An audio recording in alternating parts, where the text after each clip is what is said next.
Modern video games are ginormous. A current release after patching can occupy more than 100 gigabytes on your storage device. Game engines such as Unreal Engine and Unity have their own dependencies and runtimes, so even the smallest game will still occupy several gigabytes. And as play demand for video games has increased, so too have the size of the games. But back in the day, did you know there are complete games whose entire game code only occupies a few hundred bytes?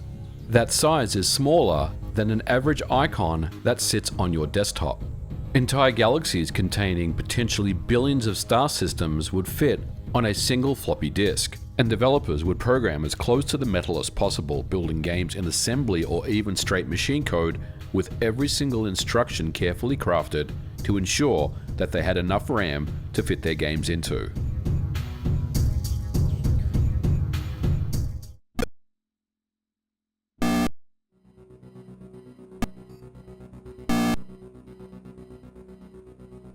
Pong is a famous 1972 sports arcade video game featuring simple table tennis gameplay, 2 rectangular paddles, and a moving square ball.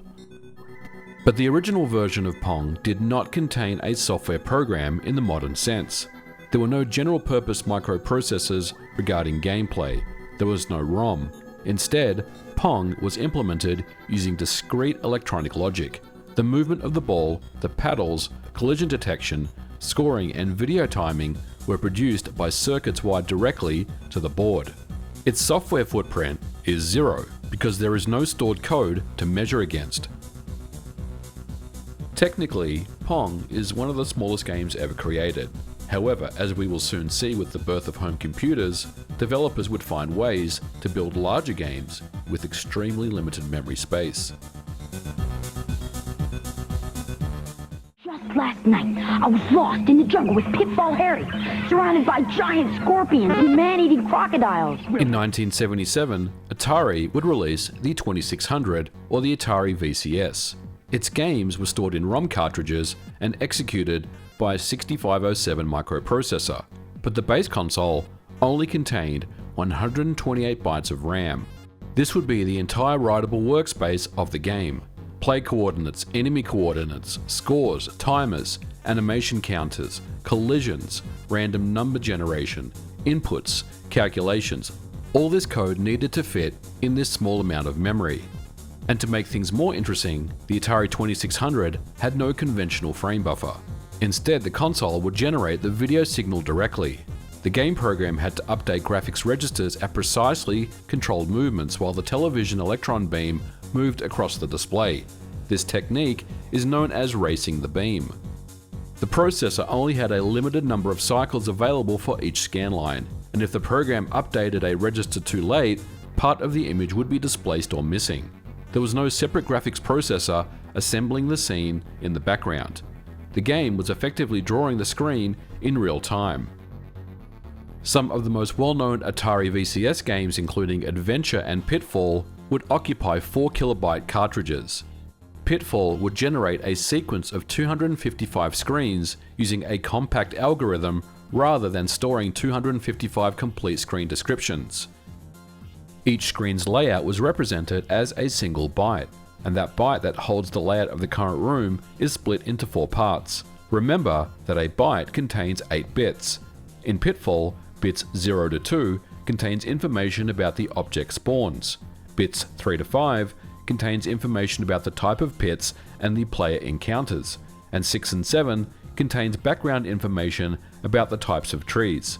A single character contains all this information, and it leaves only 3,840 bytes for the rest of the game, including the development of the obstacles, enemies, movement, sound, and scoring, and with clever optimized assembly, this was all made possible by David Crane. ZX81, not the first microcomputers, but certainly the first that were affordable, and as a result, the Sinclair ZX81 was a low-powered 8-bit machine that released in 1982 by Sinclair Research, and its base configuration would only contain 1 kilobyte of RAM. That's 1024 bytes. That memory had to support the operating environment, display, program, and working data. In 1982, programmer David Horn would create 1K-ZX chess for the unexpanded machine, which ran with only 672 bytes available. The program code would contain a visible chessboard, piece movement, validation, computer-controlled opponents, and position evaluation. In short, it was able to play a recognizable game of chess. Because of the tight memory requirements, some rules of chess were omitted. But the core game of chess and computer-controlled opponents remained intact. Just like Pitfall, single bytes would encode multiple independent flags, and this type of programming is known as size encoding, with the objective to minimize the actual machine code representation that the processor executes, not only for speed, but more importantly, for size.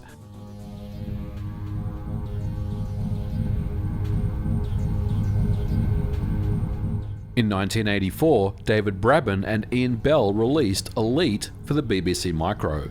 Elite would combine wireframe, three-dimensional graphics, space combat, trading, equipment upgrades, docking, navigation, and open-ended progression. The original game of Elite is approximately 22 kilobytes, and it all would somehow run on a BBC Micro with just 32 kilobytes of RAM and a 2 MHz 6502 processor. But this raw size alone does not explain why Elite remains so technically brilliant.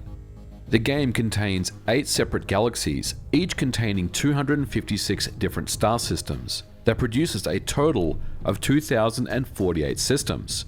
But those systems are generated from deterministic seed values. The source code for the game shows how the game derives its system data algorithmically rather than storing a complex galaxy table. The player can trade commodities, they can upgrade weapons, purchase fuel and equipment, fight pirates, mine asteroids, gradually increase their combat rating, and much more. The program does not store every possible outcome.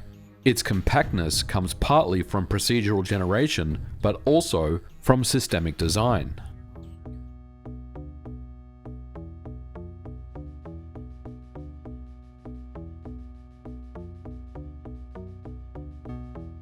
In 1993, David Braben once again would expand Elite's core ideas with Frontier Elite 2.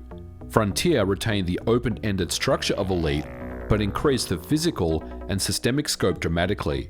It all fit on a single Amiga floppy disk, and the uncompressed executable is around 400 kilobytes. Frontier consists of a galaxy containing an enormous amount of star systems. It includes recognizable astronomical regions, multiple star types, planets, moons, space stations, and settlements. The universe is not stored as an enormous list of complete star system files. It's reconstructed from data and algorithms. Frontier also included realistic ship movement. Ships now accelerate rather than moving forward at fixed arcade speed. Velocities persist when thrust is removed. Approaching a planet requires consideration of relative motion. The player can enter orbit, descend through the atmosphere, and land on a planetary surface. The game represents distances and planetary bodies at an enormous scale. All these calculations on a 7 MHz 16-bit computer would be much too demanding for the processor, so instead it will use approximations, limited geometry, and simplified rendering.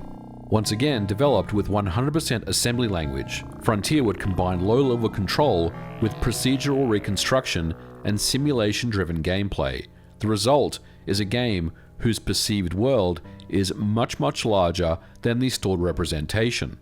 But the game itself was a masterpiece. All this from a single small enough game to fit on a single floppy disk.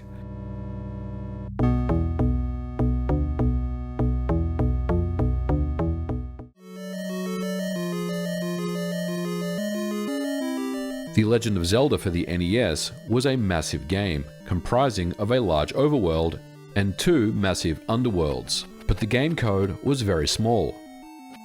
To save space, it represented its worlds as compact grids instead of storing complete screens as images. The overworld is arranged as a 16:8 grid with 128 total screens. This means that Link's current screen position can be stored in a single byte. Each byte contains horizontal and vertical coordinates. Each overworld screen is built by a grid of reusable terrain tiles, such as grass, rock, water, trees, and stairs. And because most screens only will use a few terrain types, the game does not need to store a large value for each tile. It first records which terrain types are present, and then only uses a couple of bits to identify each tile. As a result, one entire overworld screen can be described in about 44 bytes, and the complete overworld map can fit roughly in around 6 kilobytes. The dungeon code is also tightly packed. Most rooms only use one main obstacle type, such as stone, water, sand, or statues, and their floor layouts are stored one column at a time, with the unused bits packed together with wall and door information. This reduces the dungeon rooms to around 12 bytes of map data. Across the first and second quests, the dungeon maps occupy around 3 kilobytes, putting the entire game world at roughly 8 kilobytes. Like Pitfall, Zelda uses reusable building blocks, compact references, and tightly packed bit fields. The game feels large because its systems reconstruct the world from very small pieces of data. Tile-based game consoles were pivotal for keeping video game sizes small because they eliminated the need to store full unique images for every screen. Instead of saving a massive full-screen graphic, consoles like the Game Boy, NES, Sega Master System, and Genesis reused a small library of tiny image blocks. Screens were effectively divided into a grid of 8x8 or 16x16 blocks called tiles. Tile maps were created as a text-like grid of coordinate numbers. With this approach, one tile could be repeated hundreds of times in a game. In comparison, a full 256 by 240 screen image would require around 30 kilobytes of data. A tile map of pointers for that same screen would only require 1 kilobyte. The benefits, as we saw, is that massive worlds could be developed, such as The Legend of Zelda. But there were other creative benefits, including palette swapping, smooth scrolling, hardware registers to either flip tiles in either X and Y coordinates, or even both. But the main goal was to keep RAM costs down. Early consoles had tiny memory pools, often just 2 kilobytes of work RAM, and because ROM chips were expensive, fewer bytes kept retail game prices affordable.